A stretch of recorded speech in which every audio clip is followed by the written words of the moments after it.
still be... Isn't it? Well, kind of, sort of, but I mean like the Kardashians. Oh, I see. You mean really scary.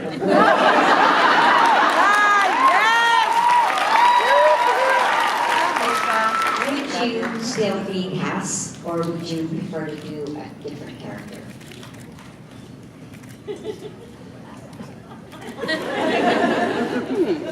But, and pardon my French, what the fuck does that have to do with the reality show part of it? Like, if it's a reality show, Yes. would we...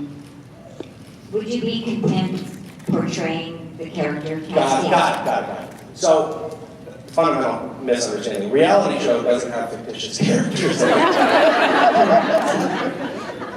I just find myself in a bit of a bind here, because if it was a reality show, I don't think I would be Cass.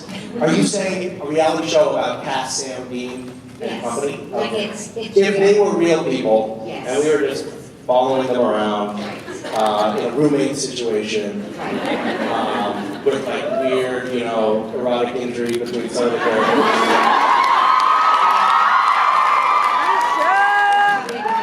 Rated PG.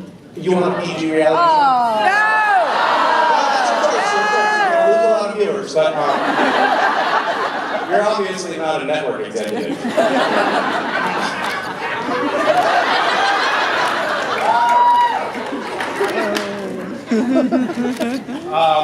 So but I have the choice to not be Cass in this scenario. Who would play Cass? Who would you cast as Cass? Well, whoever felt that they could play that role the best, because Okay. that's how they are. I see. So Alex, help.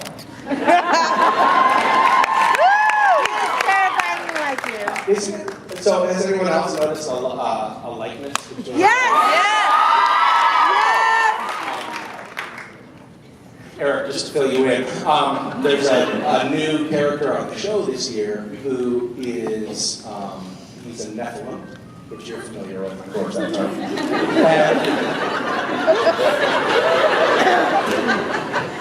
An angel-human hybrid, and he looks exactly like I looked in college, and it's quite uncanny.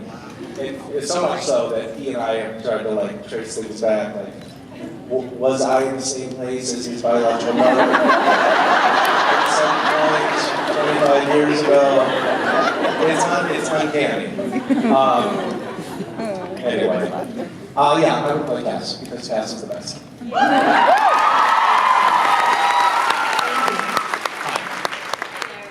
I just want to tell you I love you a lot. Thank you. And I love Cass, so thank you so Oh, much good, for bringing good. it into the world. I just was, I saw that you were downtown today, I'm at the march. Mhm. And what your views and opinions are on it, and why you marched today.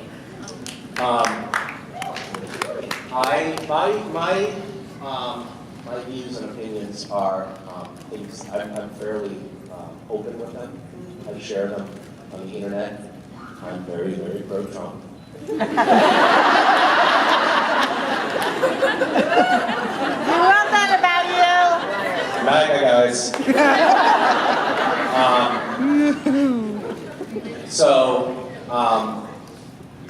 For me, the main reason that I have been, really jumping on the March for Our Lives bandwagon is that I love seeing young people getting politically engaged. This rally was, people, most of the speaking time up on stage and pre-rally before the march was given to high school students. And I think that's awesome.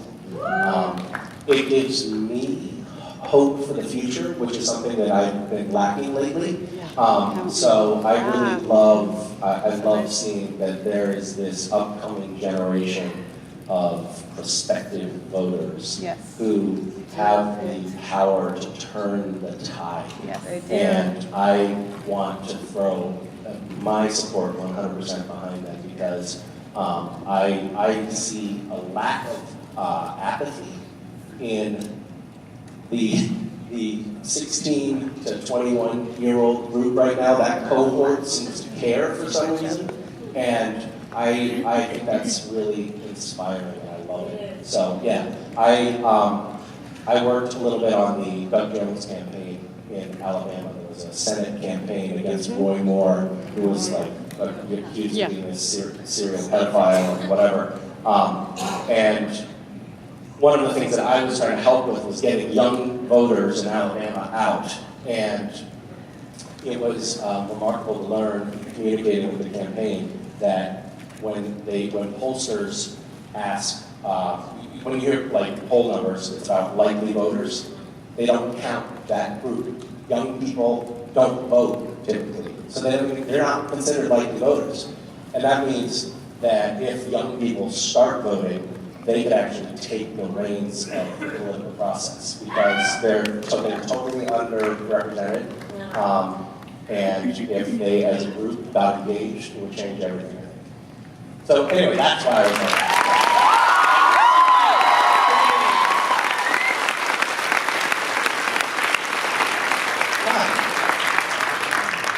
Thanks for coming. thank you for coming. Ryan, I just wondered how you guys deal with the loss of your anonymity out there.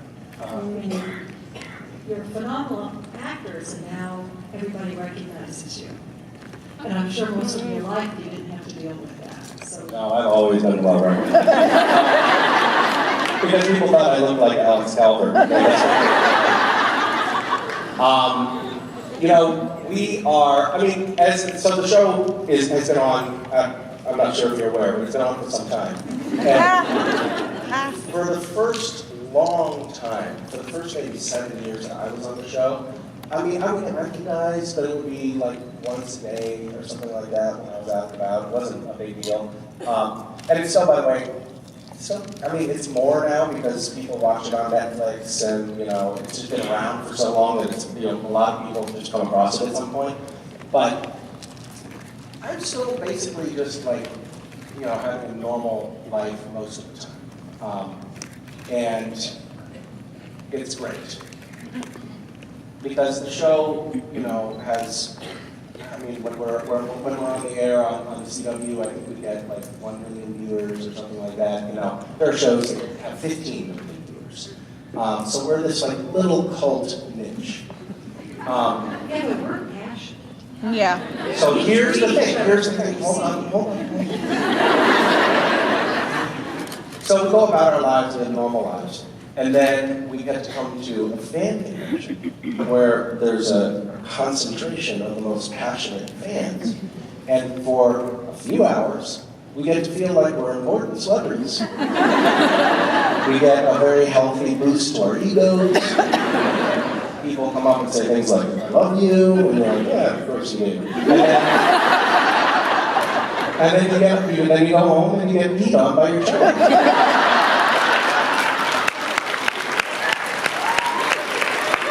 So I think it's a perfect balance on this show. It's just right. Thank you. Hi. So last year, in May at DipCon, Jared screwed up. Typical. In revealing that you had already done some of your voiceover for the studio episode Yeah. this year. Therefore, revealing that you would be coming back and that cast would be coming back, despite the fact that you had just been killed off the night before. So my question, sorry to bring up bad memories. So my question is, if Jared hadn't screwed up, Yeah. was it the plan to keep Cass's reveal coming back for a secret as long as possible, or was Andrew Dabb planning on making a statement like a week later saying, you know how Lucifer stabbed Cass in the back, killing him? Yeah, just kidding, he's coming back to calm that down. I think we would have tried to milk it for a little longer. So we would have suffered a lot. Well, I think a lot of people, no, in fairness, I think a lot of people, you know, the show has been around for a long time. A lot of people have grown up actually watching the show now. It's 13 years. I just had a photo with a woman who named her son Castiel, and he's now 8. That's so crazy. So of course, you know, people watch the show for a long time. They get to know and love the characters. Some people, particularly my identify with Castiel and really love that character in particular. And so when the character dies, a lot of fans actually have a real experience of mourning, you know? And we want to drag that out as long as possible. You know, I mean, we want to milk that suffering as much as possible. So we have Jared to thank for fucking up. Yeah, I think that that's pretty much a go-to. We can pretty much count on that. Yeah. Okay. Hi. Hi, how are you? I'm well. How are you? Thanks for asking. I'm good. So I know that you came here on a road trip with Ruth and Richard, and I was just wondering if you could expand on that, like how it went, and if you had any other funny stories that like happened.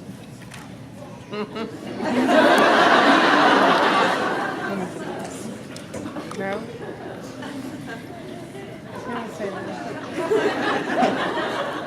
All right, I'm going to tell you something. I'm going to tell you something that I should not have done.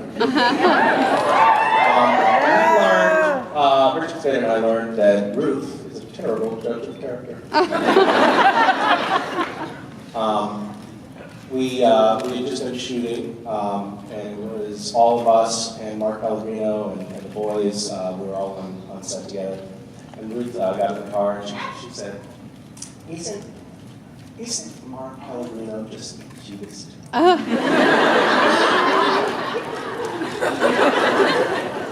was like, no, that's the absolute wrong word. He's a lot of things. I like Mark, but he's not huge. He's not a cutesy pie.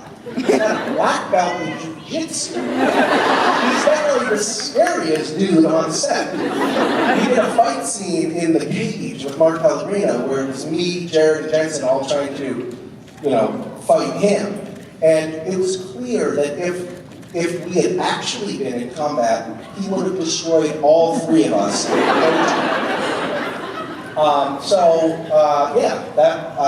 That was shocking. We actually mocked Ruth for that for a very long time. And enjoyed it quite a bit. There are other things that happened on that road trip.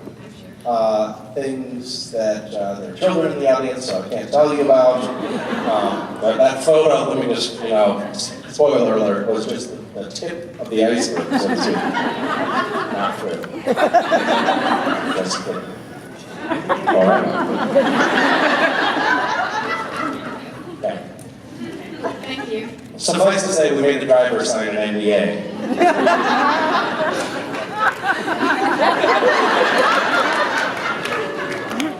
Hi.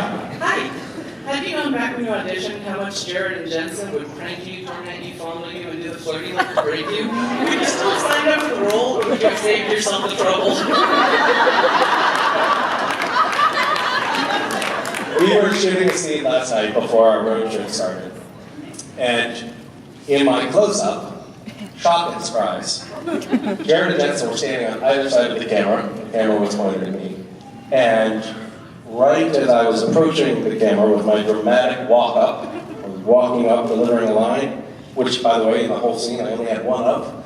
Walking up, delivering my line, and just as I started moving, they would pass a prop in front of the lens.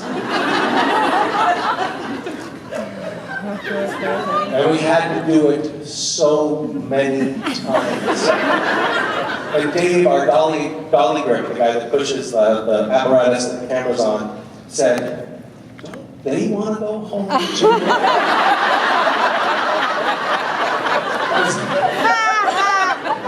It was the last shot of the night. And everybody, the entire crew, would be able to go home for the weekend if they would stop fucking around. And yet they get such pleasure out of that that they didn't care that they were holding up their own weekend. And rather than when I finally, they would pass the prop and then they'd start giggling, and in that moment when they were giggling and so, what is that, they were self-satisfied or whatever. In that moment before they figured out what the next thing they were going to pass would be, I just started to very quickly walk up and say my line. I caught a window, and I got it out. And the director, Phil, instead of yelling cut, he said, "Okay, we can finally go home."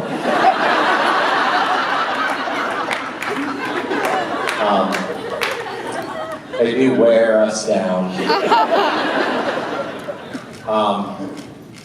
Yeah, there have been a few times. Nina she's directed a few episodes with us, and she's just lovely. She's kicked them both off set. And had me just do my stuff without them. Yes. And that's actually, of course, so much easier. Yeah.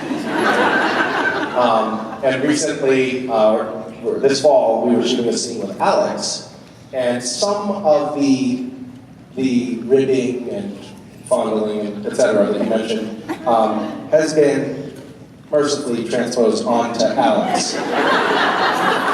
And so I think perhaps I was taking a bit of perverse glee in that myself. Yes. Perhaps I was joining in as well.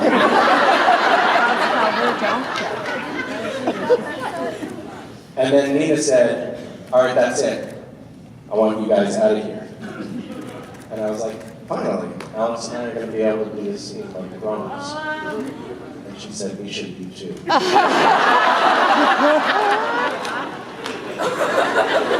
Yes. And it was like a knife in my heart. I had become the enemy.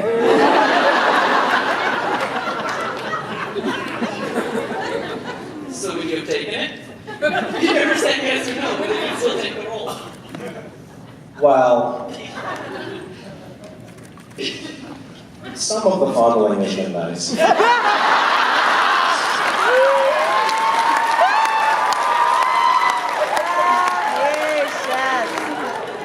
Yes. Hello, Misha. How are you? How are you? Love your wardrobe today. Thank you very much. Thank you for wearing it.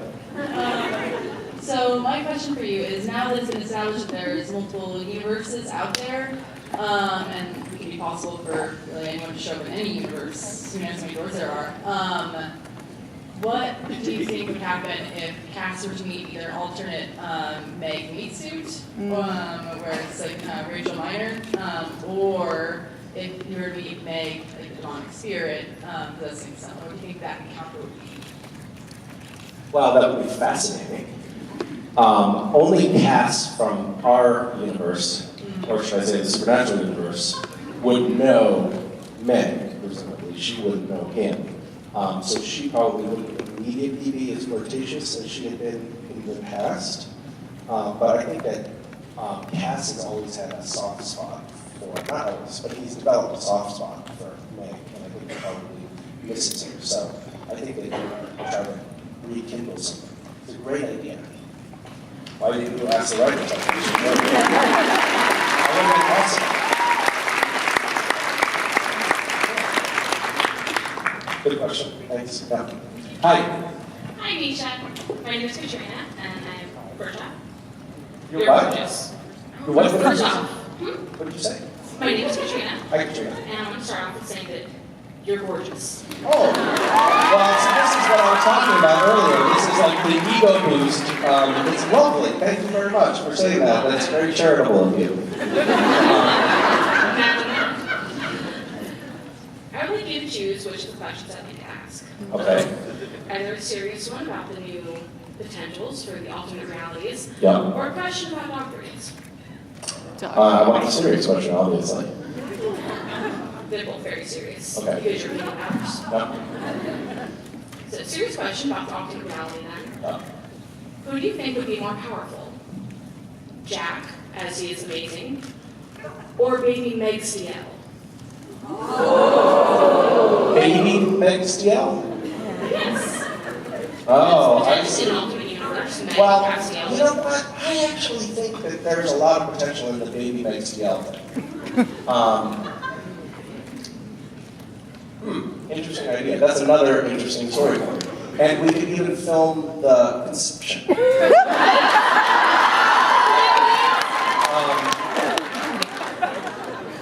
That's a great idea.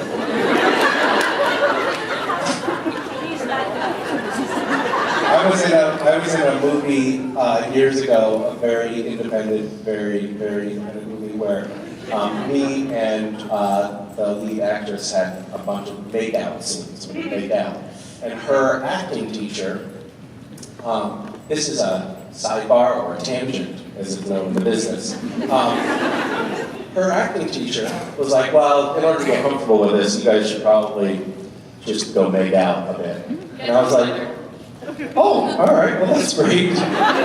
So we did. We went over to her house. She lit a fire in the fireplace, and we just made out on the carpet for a few hours. And then I went home, and I was like, yeah, I was just rehearsing.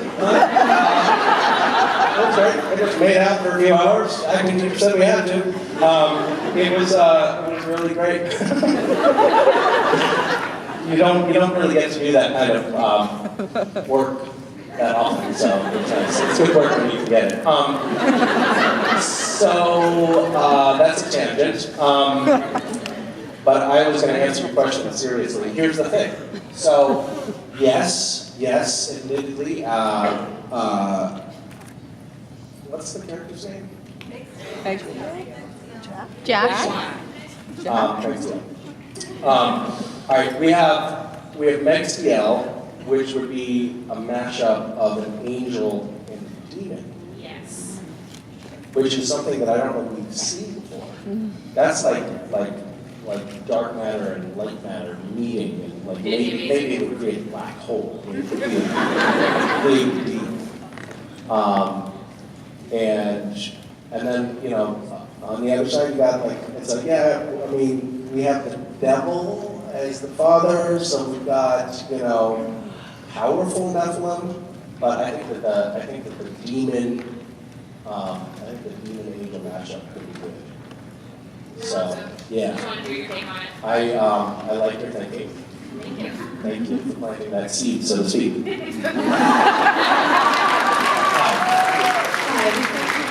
So my question is, what are your thoughts about Destiel and what's the best memory you have with Dean? Wow. My thoughts on Destiel, oh God. I mean, I could go on and on and on. You know, it's funny, there was a time, I'll tell you this, I'll tell you my perspective on the conversation about Destiel, which has been a very interesting journey.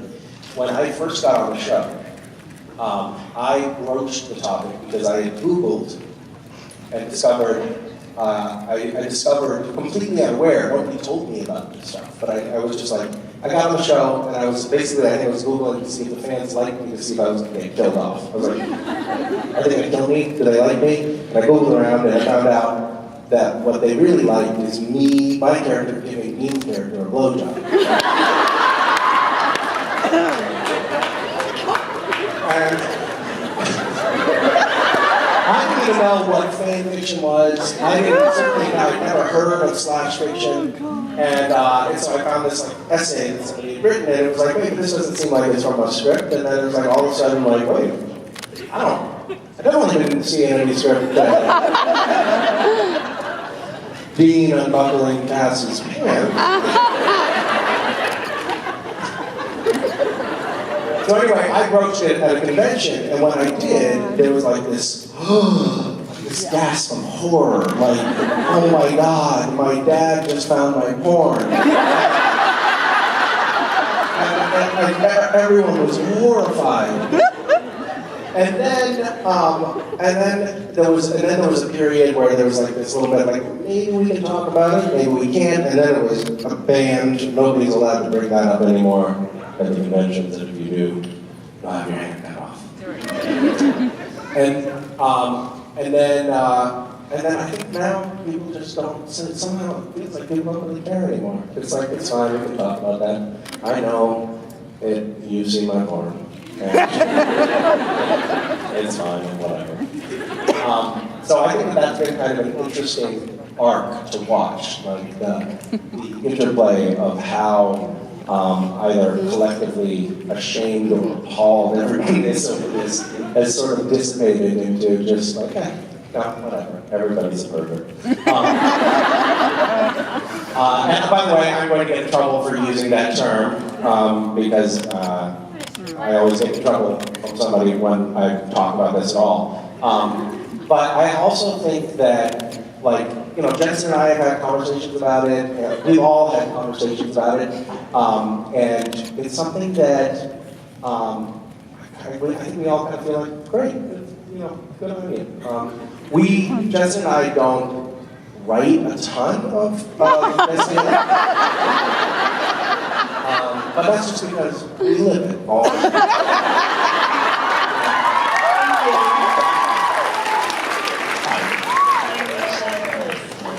Christmas, as we know it, is over. The shop is being closed. From what I understand, some of the gift shops are being severely punished for orders that have been messed up severely. How soon will we hear if there's going to be a continuance of Gish in some way, shape, or form? I'm not telling you anything. What? What about your teams? You're welcome to keep your team. You're absolutely welcome to do a hunt with your team. Yeah. That was definitely a cry for help. You know, there's some stuff that might come down the pipe, might not. I'll leave you in suspense. Why? Would you like it to continue? Well, as you know, I like to see people suffer, so maybe we will end it. Yeah, we have something coming down the pipe, but I'm not going to tell you what it is. Awesome. Yeah, thanks. Bye. So I was wondering if there's an aspect of Cass's personality or life experiences that you personally identify with, and if so, why? Well, I guess, you know what, I mean, I've answered this question in one way many times, which is that I actually think that the writers adapted the character once I started playing Cass. There was the first version of that character was very militant and like just a badass fighting soldier who was there to get shit done, and he was super powerful.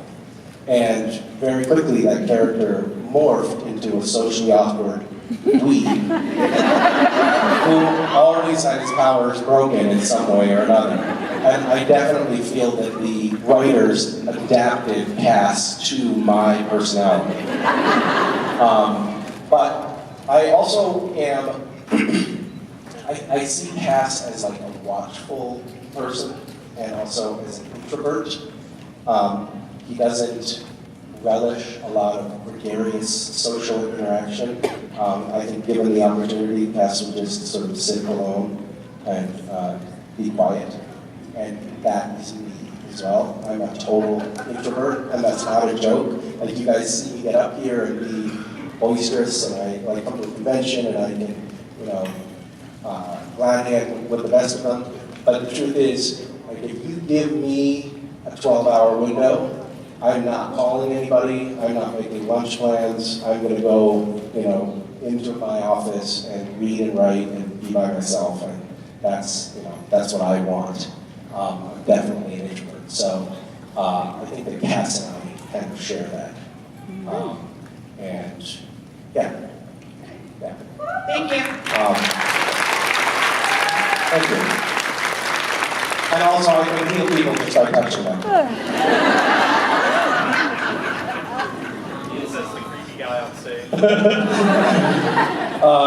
Yes, this could turn into like a revival healing session. Would you guys be up for that? Yeah, totally. We're down. So, is there one last question? You guys want to do one more question? Yeah. Sure, do one more question. Hi.